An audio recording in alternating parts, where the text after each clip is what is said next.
Praise the Lord. Ahanu magtada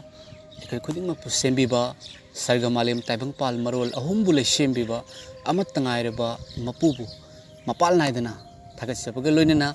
yengbiriba masung tabiriba aigi nungsijaraba chilinaw sing iche ichal sing marup sing oja sing ahalaman sing pomna magpusu ngasigi fajaraba numit asida athoiba numit asida ikoi bukan biba mapu ikoi ga loina biba amasung ikoi na chatpa mafam kuding magta ikoi ga loina duna amasung ikoi gi mang thana ikoi bu khusam na duna pubiriba thadok pira roidoba amasung ikoi gi thawai bu thajabagi mapalna ibungo Jesu Christ gi cross gi tarak pa i adu losan jabagi mapalna lomba naidana hingan biriba amasung hingan biraga doriba amatangaireba mapu Jesu Christ gi mingda Jesus Christ gi mingda yaifa mangol pijabaga loinena ikai khumna jari masi mayamda ibungo Jesu Christ na fongdok biba ibungo Jesu Christ na pina biba thawjal singi maraktagi athoiba ishor gi wahai ishor gi thawjal kardang ai mayamda fongdok serake adom loshin biu loinana ishor bu hena ikoi thagat minase thagat chari aina fongdok sagadori basi ahan bada Joshua panduk amagi pada mapan se fongdok serake adom su yengbiu aina ne khoida yathang pi khidra akan ba oyu amasung na thawna fau kiganu amasung ninghan naganu maramdi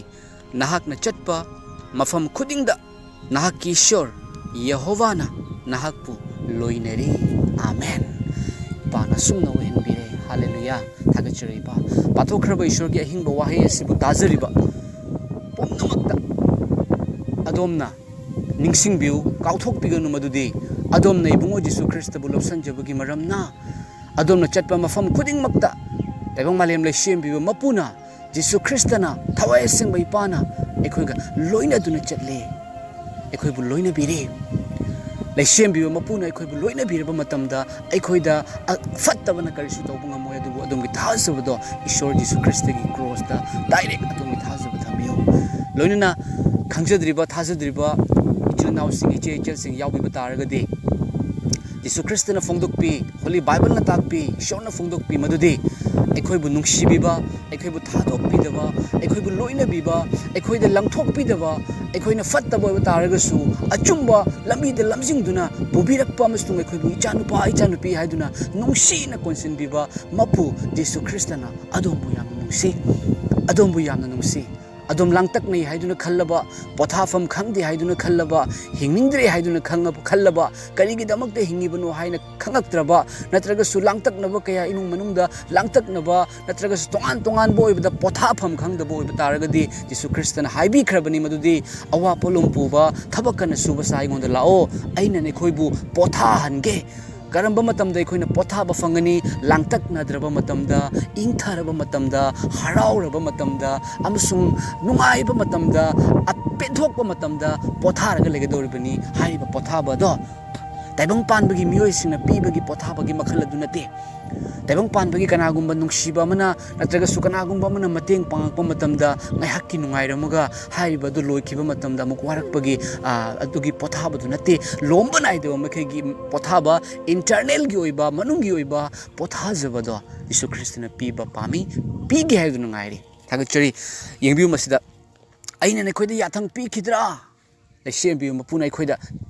kaya matin nusibi amasung leshem bi mapuna ekhoi mioi bese sembi ki bese oja sing ichil naw ichel sing ekhoina kina ba ekhoina wana ba ekhoina nana ba ekhoina langtak na ba suicide tauna ba natte adubu ekhoi mioi bana lam serana na chatkhibagi maram nani ekhoida punamak lai bese adubu ngasisu leshem bi mapugi khutti ekhoida tingthok tuna leiri amasung thajarba nauna thajaragli ba ichil naw ichel sing adom lotion biu adom lotion biu ko mase adom gi damakta yamna kanaba adugumlaba ishor gi wahini phau pambina aina hujik phamjari base khoigi yum manaktani asida phau phajaba phau myam hawe ko phau sina khara hogolakpa matam sida tin singsina chatagi tin phau pambi se manghandagi honei ko adubo hairiba da karigumba khoina tin do shina bagi damakta sahar saiba taragadi hairiba tin do shikhi aduga phau pambi do fazana mu hogole maramaduna adomna nauna ishor thajarakpani maramaduna adomda taibang panbagi fattaba kayana फत्तब मपुना दियाबोलनसु अदोमदा चिंथोकनबगीदमक्ति याम कन्ना होनरिबनी मरम अदुना अदोमसे ईश्वरगी थौजालना अदोम ईश्वरना लोइबिखिबना ईश्वर से कनानो हाइबना अमसुंग ईश्वरगी खुत्तगी कनाना नंगबु मुनगदगे हाइबिबा ईश्वरगी वाहिसे अदोमना लौसिनबियुको थागचरी ईश्वरना लोइनबिबोरसनु अदुगा येंबिउ मसिदा अकनबो OYO हाय अकनबो OYO करिगिनो अकनबो ओइदेसे अखोइगी इपादि अकनबनेबा hallelujah अखोइगी इपादो तेबंग मालेम लेशियम बिबो मपुदो यहोवा इपा ईश्वरदो इबुंगो जिसु ख्रिस्टदो थावाय Simba इपादो Mopa मचा नुपा मसुंग थावाय Simba हुमक ओइबा इपादो महक्ति अकनबने महक्ति अथोइबने मंगोंदगी हेन कनबा कनासु लेते थागचरी मरमदुना थाजरबो ओजा सिंग चिरना उजे जलसिंग अकनबो ओयु मरमदी अइना ओहले हाइरिबनिको अइना ओहले अइ लई खंगो सिनी अइ लई खंगे मरमदुना अकनबो ओयु नथौना फौ हाइरिबनिको ओजा सिंग अदुगा मखादा येंगो मसिदा ईश्वरना फोंदोक पिरिबसी अमसुंग नथौना फौ अकनबो ओयु अमसुंग नथौना फौ हंदागनु निंगदा हंदागनु अमसुंग सोथागनु ताइमों पानबगी तोंगान मौंग क्यादगी निंहलक लैबा तारगसु निंहनब फाउबा तारगसु अइगिदमक्ता ईश्वर लई हाइबा अइबु इचानुपा इचानुपी हाइना कौबिबा मपु अमा लई हाइना खंगबगी मरमना अकनबो ओयो नथौना फौ कीगनु अमसुंग निंहनगनु मरमदी ताइबों पान से ईश्वरना सेंबिबनी ताइबों पान लेरिबा एखोइना उरिबा अमसुंग उद्रिबा पुमनमक से एखोइगिदमक्ता सेंबिबनी मरमदुना एखोइगिदमक्ता इपा लई एखोइबु थादोक पिररोय अमसुंग सरगदा एखोइगी थवाइबु पुबिरनी हाइबदो खंगबगी मरमनने ईश्वरना अमुकमु हाइबी कीगनु अमसुंग निंहन चटकनु थाजरबा चिन्ना उचे चलसिंग नौनौ थाजरप चिन्ना उचे चलसिंग इबुंगो जिसु ख्रिस्टबु लोसनजरिबा अदोम तोंगान चांजें कया लाखिबा याय लाखिगनी अदुबु निंहनगनु को मतमदुदा निंहनगनु ओजासिंग अदोमगिदमक्ता ईश्वर लई अमसुंग तायोंग पानबगी पोमनमक्तगी ईश्वरगी थौजालना ख्वाइदगी मथक्ता लाकनी अदुबु अदोम निंहनबा तौगनु ईश्वरनसु पांगबिरिबनी आमेन मरमदी यंबिउ मरमदी करिगिनो नहाकना चटपा मफम खुदिंगदा तेसा मफमदा एनी प्लेस दा एनीवेयर अदोम चटपा मतमदा मफम खुदिंगदा नहाकी ईश्वर यंबिउ नहाकी ईश्वर थाजबसिंगदा थाजबगी मपाव ओइबनी ईश्वर से मरमदुना थाजरिबे चिलनाउ चेचलसिंग नहाकी ईश्वरने अमसुंग मसिदा जात बिजात खाइबा नतेको पुमनमक्की मपुसे नहाकी ईश्वर यहोवाना नहाकपु लोइनरी आमेन आमेन आमेन हालेलुया चिलनाउ चेचलसिंग थाजरबे लोसनजरबे चिलनाउ चेचलसिंग यहोवा इपा ईश्वरना जिसु ख्रिस्टना थवाय सिंबा इपाना मपा मचा नुपा अमसुंग थवाय सिंबा हुमक ओइबा सरगदा साखी पिबा हुमक ओइबा मत ओइबा हाइबा ईश्वरना अइखोइबु लोइनरी मरमदुना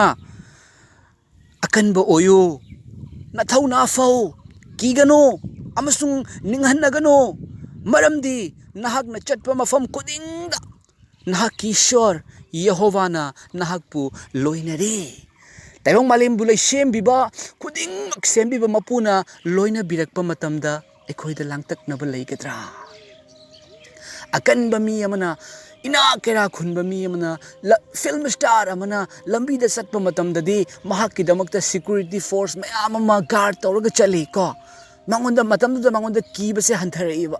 अइगिदमक्तदी खुलाई पाइबा अइगी सिक्योरिटी अइबु गाक्सेनबा मयाम चली हाइदुना अदुबु हाइरिबा सिक्योरिटी सिंग नत्रगा हाइरिबा सिंग अदुदि मियोइबो ओइबगी मरमना अमुक लोइखिगनी को अदुबु लेसेमबिबा मपुना अदोमबु लोइनरकपा मतमदा अदोमदा कनाना येंसिनबा ngamgani कनाना अदोमदा खुद थाबा ngamgani कनाना अदोमदा थिंगाइबा ngamgani कनाना अदोमदा नमहतपा ngamgani हाइबसे अइना फोंदोक सरिबनी अदोम लोसिनबियो